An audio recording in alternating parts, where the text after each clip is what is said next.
Roll call, please. Here. Here. Here.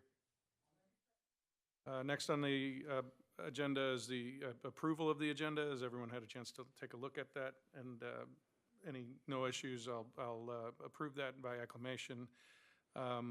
Next is the report of the committee chair and members. One, I want to thank Michelle and Bola for working hard on the RFP document. I think that we're getting really close and hopefully can get this released. Two, I did have some conversations with them today, just for the committee's awareness, regarding some of the audiovisual technical difficulties we've had at several meetings. You know, as we've discussed, technology is a critical part of our communication effort as a city, and in this modern day, the best technology is the one that's invisible, the one that, you know, has seamless integration. So I've asked Bola to have a report tonight on an update on that. So she has added that to her city administrator report. I appreciate you all working quickly and doing so. We even have a new microphone on the podium that they tested out. So that's the only report I have. Alderman Plufka. No report. Blaine? No report. All right, great. So without further ado, city administrator report. Thank you, Alderman Gould. Actually, Kelly met with Martin with our IT department, and why don't you share what you all found out? Well, first up, the Zoom, where we couldn't hear people on the Zoom, ended up actually being a setting that was not set correctly on our systems. We were not able to connect. The PC back there was not connected, so the sound wasn't coming through. So anyway, we played with it and tested it today, and we were able to make it work. And we will continue to test before meetings and make sure that hopefully we don't have that issue in the future, but ultimately it was really just a setting that we have now. Daniel has been a part of this as well, and we're all aware of it, so hopefully we won't have any more issues with that. And then the microphone, we have a conference microphone that we traditionally have not used in the past, but we do have it. It's setting up now. It works, and it does help the sound when you're standing to the side of it, or you don't have to be right on it, right in the middle of it to hear anymore. So it's better. And hopefully that will work. If that doesn't continue to work, or we think that we have other things that we need to talk about, we can go down that road. But at least we have a device now that is better than the handheld microphone that we've been using. So I felt like we got two things right out of the way, lickety-split.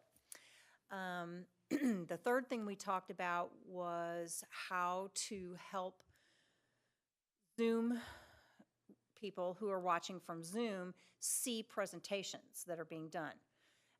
There is a way to do that. There's a couple different ways to do that. Some of them are a little more cumbersome than others. One easy one would be to take our cameras and actually direct them specifically to the monitor. Sure. So that you can see it better. That's one option. Another option is to make sure that when our presenters are coming, that they bring a jump drive, even if they connect to ClickShare here, to show you on the monitors. If we do the jump drive and they bring it, we can plug it into the PC, and basically the Zoom, then you'll share your screen via Zoom. Sure. And so then the Zoom people can see it as well. That's another option to consider. There are probably other things that we could do, but those kind of were the easiest ones to start with if we want to go that route. We're probably going to have to play with that a little bit.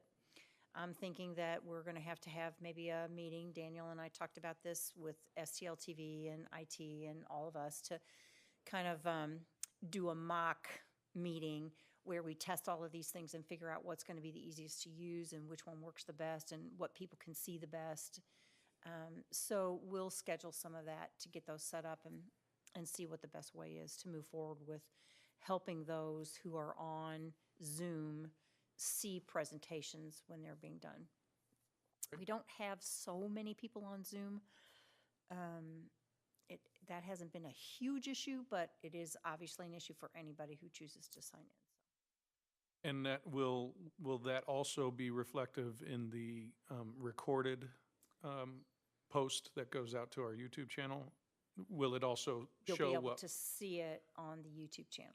Yeah. Okay, because I know a lot of folks that don't necessarily take the time to sign in to Zoom during the meeting, but a lot of them do watch after and then either talk Right. to us at ward meetings or other places about different various issues. So I think making sure that whatever our recording is not just this wide view and you can't really see things that we're discussing, that would be ideal. So I like the idea of even the simple, if that camera can have enough resolution and zoom in enough to the monitor, that might be the simplest way to do it and almost fail-safe in that the other ways rely on other technologies to make sure that those are syncing. So anytime you introduce an additional layer of technology, there could be a failure somewhere in that chain. So I appreciate that. And then the last thing, in the conference room last night, I mean, the Zoom actually worked, and we tested it today, again, several times we tested it, and the volume in there actually works.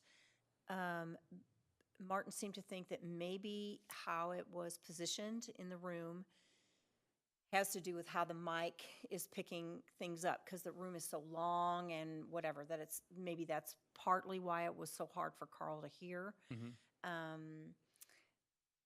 But because Carl was able to sign on, we could hear him and he could hear us. He just couldn't hear very well. Martin seems to think that was just how it's positioned on there. And they can come back and see if there's a better way to maneuver the TV and the camera and the microphone to make it maybe pick up that room a little bit better. Now, for the other person who was trying to sign in, I think bar what we could find today, that could have been operator error, just not being able to connect accordingly, because we did have somebody else who connected with the same link and used all the same stuff. So we're thinking maybe that was the issue there. But for the most part, the sound in the room, again, we had a full room. We had a lot going on. We had the air conditioner going. We turned that off. But he seemed to think that maybe it's just the connections. I mean, you're trying to connect through Zoom, through the machine, and then connect to this big, long room. So he seems to think that normally they have pretty good success with the volume there, so. And there are other potential, I'd say, microphone speaker devices that could be tested in there as well. Well, if the that- handheld, if we really needed to, we could use those as well. Okay. So, All right. Okay. Great. thank you. I mean, I appreciate everybody working on it. Like I said, as things evolve, and I understand that, yes, we did a $100,000 plus renovation 8 years ago. Eight years ago, technology was very different. So it is something we have to continually test and evolve. Any other comments by the committee members? Great. All right. No other report on there, Bolo? Okay. Okay, do we go to the department report? Social media analytics. Sorry, I can't talk. Test the new microphone. I'm gonna do it. Sounds good. Can I move it? You move it. But you have to move it, Is that okay? Yeah, might well, need to move it this is a closer good down test. Can towards you you. hear me? Better? Okay. So in the agenda, you all have your normal wrap up. So we'll just kind of go through some of the takeaways that I mentioned at the end. We've seen some really good growth in terms of impressions, which is people who are seeing our posts, which is really great. A lot of that, especially this last month, I credit to the excitement around the new playground opening.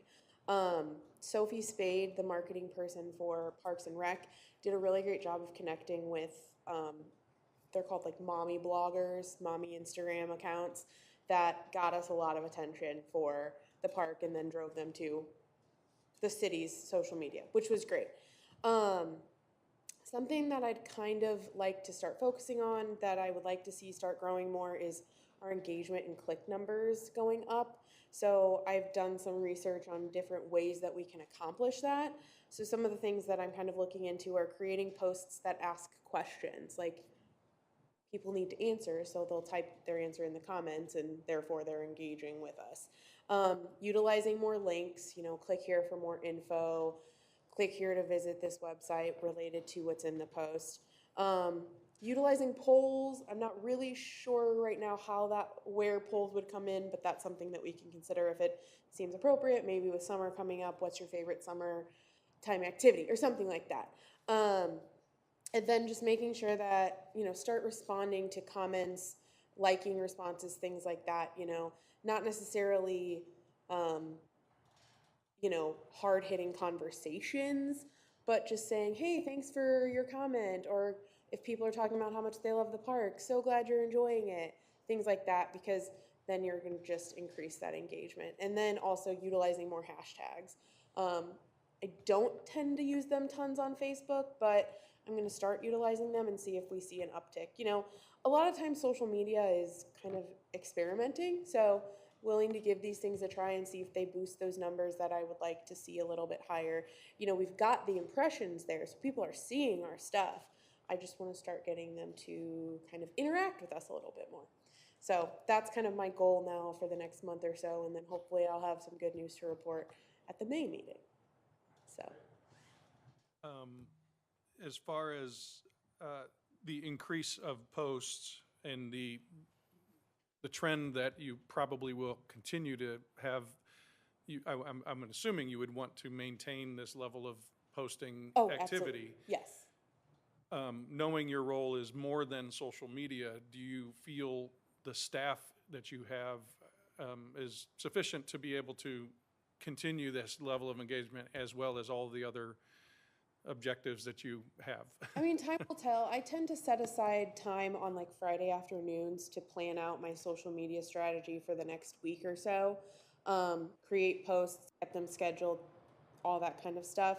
And so I'll just add in a little extra time on Fridays to also go through our current Facebook. And also, I'm looking at it day in and day out. Sure. It's, healthy or not, it's on my phone, so I can do it in real time. And so it doesn't feel like it takes up tons of time, because it's kind of just always there, interspersed with my other responsibilities. So at this point, I don't feel overwhelmed by the prospect of having to increase that. Like I said, I'm really meticulous about making sure that in terms of like our scheduled posts, the things I know I want to post about, meetings, things like that, those are scheduled and ready to go. I'm not doing that daily. Right. I'm doing that usually one day, and it's planned out for a whole week. Mm-hmm. And then when things happen in real time, like there's a water main break on Hanley or something like that, or something happens with the police, and I can pop in there and add something here and there, but it's all often done ahead of time. So yeah, I'm feeling pretty good about that. Great. No, it's been really good. Okay, Yeah. thank you. I've enjoyed it. Yeah, I have noticed more people now that we have posts about certain topics that people are interested in. Obviously, we are seeing a lot more comments on our official page, Yes. which I'm encouraged by. You still do have the random questions that would be better utilized on our unofficial page, on the community page, that then we don't really have that ability to kind of go back and forth through. But hopefully, as people start getting comfortable using our official pages as a place for communication, it allows us to put the right information out there. And because I am what I like to call secret member of the unofficial page, I'm able to see what they're talking about and then kind of address it on the official page. On the official page, yeah. I.e. the parking issues. We put together a post with the help of the police department, things to consider when going to the park and parking. They were discussing that in the community. Well, they've been discussing it everywhere, but they were discussing that in the community page. We've created something, posted it on all of our official pages. So like when there are topics that come up, I try to, especially if Do there's some listening that you're able exactly, without giving myself away in the community group. so don't tell anyone. You just did. Oh, no. Okay, any other comments on that? All right, great, thank you so much. So next up is the update regarding the RFP for communications plan and audit. So you've all seen the draft of the RFP. I will say there are dates in there. The dates right now are kind of arbitrary. I will adjust them based on what we decide tonight, when we want to send it out, and everything will kind of, but the times between each one is, and I'm realizing that I added the table after we initially sent it out, but it is in the issue, or in the RFP that I sent today, the most updated version. So the times between each step would stay the same. It would just shift to whenever we send it out, and then the final due date would be 30 days from there. Bola had asked about a review committee, and so I put a few names in the agenda that I would consider to be on that committee. Major Hawkins, because she is the PIO for the police department, so she's kind of got a hand in this kind of realm, communications, that Sophie Spade, because she's the marketing person for the Parks Department, and then Jim McIntyre, because I think he's really analytical and really detail-oriented, so I think he would be helpful as someone outside of the communications realm to kind of review it. So those are the people that I am thinking, but obviously that's totally open to just add one more person. Okay, yeah, so I can brainstorm, or if there's someone specific you have in mind, let me know. And you don't need a motion from this committee for that. You can, it's an internal staff. Yep, that's what I thought. I just I want to haven't make sure. spoken to any of them yet, but I would be shocked if they'd say no. Maybe someone from the fire department, but I don't know who that would be. So I'll give thought to that. Okay, that sounds good.